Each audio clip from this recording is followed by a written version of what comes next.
मैं हूं साइमा मंसूर और कश्मीर की जदीद तारीख के बारे में इस सीरीज़ की दूसरी किस्त में आपका खैर मकदम है। पहली किस्त में हमने इस मुआहदे का जिक्र किया जिसके तहत ईस्ट इंडिया कंपनी ने कश्मीर को एक डोगरा राजा गुलाब सिंह को बेच दिया था, जिससे खित्ते में डोगरा सल्तनत का क़याम हुआ।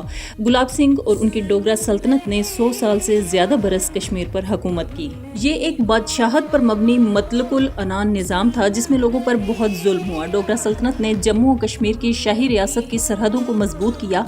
गुलाब सिंह की फौज ने मशरिक के हमसाया इलाकों लद्दाख और बल्तिस्तान पर हमला करके उन्हें अपनी रियासत में शामिल कर लिया। इसके बाद मुआहिदा अमृतसर के जरिए गुलाब सिंह ने कश्मीर को हासिल कर लिया। इसके अलावा पूंछ के इलाका भी गुलाब सिंह के ज़ेरे इंतजाम था। ये तमाम इलाके जम्मू कश्मीर की शाही रियासत का हिस्सा बन गए। मुआहिदा अमृतसर के तहत कश्मीर के साथ साथ गिलगित एजेंसी को भी बेचा गया था, ताहम डोगरा सल्तनत कभी भी उस पर मौसर हुक्मरानी कायम करने में कामयाब ना हो सकी। जब गुलाब सिंह ने कश्मीर का कंट्रोल संभाला तो उस वक्त तकरीबन 75% आबादी का इन्हिसार काश्तकारी पर था और यही रियासत की आमदनी का मरकजी जरिया भी था। गुलाब सिंह ने खुद को कश्मीर की तमाम ज़मीनों का मालिक करार दिया क्योंकि वो मुआहिदा अमृतसर के ज़रिए कश्मीर को ख़रीद चुके थे। यानी अब किसान मालिक नहीं किराएदार थे और ज़मीन पर काम करने के लिए उन्हें टैक्स देना पड़ता था, जिसे हक़ के मालिकान कहा जाता था। अगर किसी वजह से हक़ के मालिकान की अदायगी नहीं हो पाती तो किसान को ज़मीन से खारिज कर दिया जाता था। डोगरा दौर में कई ऐसी पॉलिसियाँ और अमल मुतारिफ करवाए गए जिनसे कश्मीरी अवाम और ख़ास तौर पर मुसलमान काश्तकारों को बहुत नुकसान पहुँचा। बेगार यानी बिना मुआवजे के जबरी मजदूरी ऐसी ही एक बदनामे ज़माना पॉलिसी थी। हालांकि कश्मीर में बेगार 19वीं सदी की देन नहीं थी, ताहम इसे जिस तरह इक्तसादी और इंतज़ामी ढांचे का हिस्सा बनाया गया वो इससे पहले कभी नहीं हुआ था। ताहम इस दौरान काश्तकारी के शोबे में कुछ इस्लाहात भी की गई। महकमा ज़राअत का क़याम किया गया और फिर हुकूमत ने ज़राई तरक्याती बोर्ड की तश्कील की। सन 1920 में हर तरह के बेगार के निज़ाम को ख़त्म कर दिया गया, जिससे किसान को कुछ राहत मिली। सन 1930 में जागीरदारों को अजनास में टैक्स देने के निज़ाम और उसकी वजह से होने वाले इस्तेहसाल के खिलाफ काश्तकारों का एहतजाज शुरू हुआ। हुकूमत ने मसले को हल करने के लिए एक जागीरदार कमेटी बनाई, ताहम इसके तमाम अरकान खुद जागीरदार ही थे। कमेटी की सिफारिशात को हुकूमत ने तस्लीम कर लिया, ताहम ज़राई शोबे में इस तब्दीली का गलत फ़ायदा उठाया गया, जिसकी वजह से काश्तकारों का फ़ायदा होने की बजाय उनके हालात मज़ीद बिगड़ गए। देखते ही देखते हुकूमत मुखालिफ जज्बात ने पुरतशद्दुद रुख इख्तियार किया। 13 जुलाई 1931 को श्रीनगर की सेंट्रल जेल के बाहर लोगों की एक बड़ी भीड़ जमा थी। अब्दुल कदीर नामी एक शख्स पर हुकूमत मुखालिफ तकरीर करने का इल्ज़ाम था और उस केस का उस दिन फैसला आने वाला था। लोग जेल के बाहर फैसले का इंतजार कर रहे थे जब गवर्नर ने सबको गिरफ्तार करने के अहकामात जारी कर दिए। वहाँ तैनात पुलिस ने उन पर गोली चला दी और उस दिन वहाँ 20 कश्मीरी मौके पर ही हलाक हो गए, जिसके बाद लोगों में बेचैनी और गमो गुस्सा मजीद बढ़ गया। तब से 13 जुलाई को कश्मीर में यौम शहदा के तौर पर मनाया जाता है, एक ऐसा दिन जब आम कश्मीरी अपने हकूक और इज़्ज़त नफ्स के लिए हलाक हुए। उस वक्त की हुकूमत का मौक़िफ़ था कि मुजाहिरीन का असल और खुफिया मकसद हुकूमत का तख्ता उलटना था और उसके बाद मौजूदा पाबंदियों को सख्त करते हुए सेक्शन 144 भी नाफिज कर दिया गया, जिसके तहत पूरे कश्मीर में मीटिंग्स, मुजाहरों और जुलूसों पर पाबंदी लगा दी गई। साथ ही कश्मीरी महाराजाओं ने पुलिस की फायरिंग को जायज़ करार दिया, जिससे हालात मजीद कशीदा हो गए। रियासत के अंदर एहतजाजी मुजाहरे हुए और 13 जुलाई के वाक़े पर गैर जानिबदार तफ्तीशी कमेटी बनाए जाने का मुतालबा किया गया, जिसे हुकूमत ने नज़रअंदाज कर दिया। मौरिख कहते हैं कि सन 1931 में पेश आने वाले वाक़यात ने कश्मीरियों को अपने सियासी हकूक़ के हवाले से एक गहरी नींद से जगाया, जिससे एक ऐसी सूरत हाल पैदा हो गई जिसकी नज़ीर उस वक्त की किसी खुद मुख्तार शाही रियासत में नहीं मिलती। कश्मीर में खुद मुख्तारी, सियासी और मजहबी आज़ादी के लिए और महाराजा के खिलाफ एक तहरीक शुरू हो गई। हिंदुस्तान के बरक्स कश्मीर की तहरीक बरतानवी राज के खिलाफ नहीं थी। कश्मीर की तहरीक एक मुसलमान अक्सरियती आबादी पर हिंदू डोगरा हुक्मरानों के मजालिम का नतीजा थी। इसका एक पहलू ये भी था कि डोगरा हुक्मरानों ने कश्मीरी हिंदू पंडितों के एक बाअसर तबके को काफ़ी मराद दे रखी थी, लेकिन मजालिम के खिलाफ ये इनकिलाब मजमूई तौर पर सेकुलर था और इसमें सिर्फ मुसलमान शामिल नहीं थे, यानी कश्मीरी हिंदू भी इसका हिस्सा थे। इस तहरीक की क़यादत पढ़े लिखे कश्मीरियों के हाथ में थी जो मुआशरती इस्तिलाहात की बात करते थे, जैसे कि शेख मोहम्मद अब्दुल्ला और प्रेमनाथ बजाज।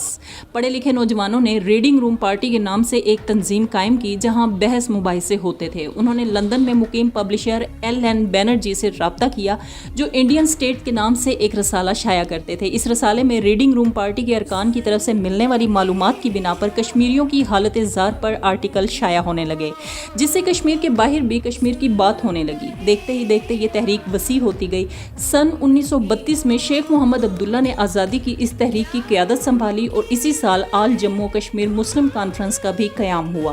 سن 1932 میں مسلم کانفرنس کے اجلاس میں اپنے صدارتی انتخاب میں شیخ محمد عبداللہ نے پرزور انداز میں کسانوں کو دائمی طور پر ان کی زمینوں کی ملکیت دینے کا مطالبہ کیا۔ اسی سال شیخ محمد عبداللہ کو گرفتار کر لیا گیا۔ ان پر مجرمانہ سازش، حکومت کے خلاف جنگ کرنے، جنگ کی نیت سے اسلحہ جمع کرنے، غداری، نفرت پھیلانے اور امن و امان کو نقصان پہنچانے کے الزامات لگائے گئے۔ اس کیس کا نتیجہ یہ ہوا کہ شیخ محمد عبداللہ کو جیل بھیج دیا گیا، لیکن پھر رہا بھی کر دیا گیا۔ تاہم تب تک کشمیر کی تحریک کافی زور پکڑ چکی تھی۔ کشمیریوں نے اپنی شکایت کی تفتیش کے ساتھ ساتھ سیاسی، معاشی اور مذہبی حقوق کے اپنے مطالبات جاری رکھے۔ مہاراجہ نے آخرکار یہ اعلان کیا کہ وہ مناسب مطالبات کو پورا کریں گے اور کشمیریوں کی شکایات کو ہمدردی سے سنیں گے۔ اس کے بعد سر BJ گلینسی کی صدارت میں ایک کمیشن تشکیل دیا گیا، جس کا مقصد مسلمانوں اور دوسروں کی شکایات کی تفتیش کرنا تھا۔ اس کمیشن کی رپورٹ میں کشمیری مسلمانوں کے لیے تعلیم میں اسکالرشپ اور ریاستی نوکریوں میں ملازمت کے ساتھ ساتھ سیاسی قیدیوں کو رہا کرنے کی سفارش کی گئی تھی۔ گلینسی رپورٹ کے بعد بننے والی کمیٹیوں کی سفارشات کی بنا پر 1934 میں مہاراجہ ہری سنگھ نے ایک آئینی ایکٹ متعارف کروایا، جس کے تحت پرجا سبھا کے نام سے ایک قانون ساز اسمبلی کا قیام ممکن ہو گیا، جس کے پاس قانون سازی کے ساتھ ساتھ ایگزیکٹو اور عدالتی اختیارات بھی تھے۔ گلینسی کمیشن نے دیگر چیزوں کے ساتھ ساتھ لوگوں کو ان کی زمینوں کی ملکیت واپس کرنے کی سفارش بھی کی تھی۔ مہاراجہ نے ان سفارشات پر عمل درآمد کرتے ہوئے ان کی زمینیں ان کسانوں کے نام کرنے کا اعلان کیا جن کے پاس تب تک صرف ان زمینوں کو استعمال کرنے کا حق تھا۔ جموں صوبے میں بھی بالکل ایسا ہی ہوا تھا، تاہم گلینسی کمیشن کی سفارشات مجموعی طور پر ناکام رہیں کیونکہ ان پر پوری طرح عمل نہیں کیا گیا۔ 30 اور 40 کی دہائیوں میں کشمیر میں مہاراجہ کے خلاف تحریک بھی چلتی رہی اور حکومت کی طرف سے اسے دبانے کی کوشش بھی۔ سن 1938 میں شیخ محمد عبداللہ نے مسلم کانفرنس کی ورکنگ کمیٹی میں ایک قرارداد پیش کی، جس کے تحت مسلم کانفرنس کا نام بدل کر نیشنل کانفرنس رکھ دیا گیا اور اس کی رکنیت غیر مسلمانوں کے لیے بھی کھول دی گئی، جس کے بعد بہت بڑی تعداد میں لوگ میٹنگز میں شامل ہونے لگے۔ سن 1938 میں ہی نیشنل کانفرنس نے جموں کشمیر کی معاشرتی، اقتصادی اور سیاسی تعمیر نو کے لیے ایک جامع اور وسیع منصوبہ تیار کیا، جسے نیا کشمیر مینیفیسٹو کا نام دیا گیا۔ اس منشور کا آرٹیکل 50 پوری طرح کسانوں کے بارے میں ہے، یہاں تک کہ اس کا نام بھی پیزنٹ چارٹر ہے۔ اس چارٹر کا سب سے اہم اور دلچسپ پہلو یہ تھا کہ اس کے مطابق ہل چلانے والے کو زمین کی ملکیت دینا اسے غربت اور افلاس سے نکالنے کے لیے ناگزیر تھا۔ سن 1940 میں نیشنل کانفرنس نے ایک نیا لال پرچم لانچ کیا جس پر ایک ہل بنا ہوا تھا، جو کہ کسانوں کے انقلاب کی علامت تھا۔ سن 1941 میں غلام عباس نے مسلم کانفرنس کو دوبارہ شروع کیا اور نیشنل کانفرنس اور مسلم کانفرنس دونوں نے ہی اپنی سیاسی سرگرمیاں تیز کر دیں۔ سن 1943 میں بغاوت کے خدشے سے مہاراجہ نے آئینی اصلاحات کے لیے ایک کمیشن تشکیل دینے کے احکامات جاری کیے۔ اس کمیشن کا مقصد ریاست کی سالمیت اور سیکیورٹی کو یقینی بنانے کے ساتھ ساتھ تمام برادریوں کا ایک دوسرے کو قریب لانا، معیشت کی ترقی اور بدعنوانی کا خاتمہ بتایا گیا۔ سن 1944 میں نیشنل کانفرنس نے اپنے سالانہ اجلاس میں نیا منشور کشمیر جاری کیا۔ اس منشور میں کشمیر کے لیے آئین سازی کے ساتھ ساتھ ایک قومی اقتصادی منصوبہ بھی تھا، جس میں شہریت، قومی اسمبلی، کابینہ، قومی زبان، بنیادی حقوق کی ضمانت جن میں آزادی اظہار اور میڈیا کی آزادی بھی شامل تھے، اور نظام انصاف جیسے موضوعات کی وضاحت بھی کی گئی۔ یہ منشور مہاراجہ کو پیش کیا گیا اور وہ 2 اکتوبر 1944 کو قومی اسمبلی میں 2 خود مختار نظاموں کے ذریعے حکومت بنانے پر رضامند ہو گئے۔ سن 1946 میں شیخ محمد عبداللہ نے اپنی ایک تقریر میں مہاراجہ کی بالادستی کو چیلنج کیا اور ان کے خلاف کوئٹ کشمیر یعنی کشمیر چھوڑو تحریک کا آغاز کیا۔ 20 مئی 1946 کو نیشنل کانفرنس کے نمایاں رہنماؤں کو گرفتار کیا گیا اور شیخ محمد عبداللہ کو غداری کے الزام میں 3 سال قید کی سزا سنا دی گئی۔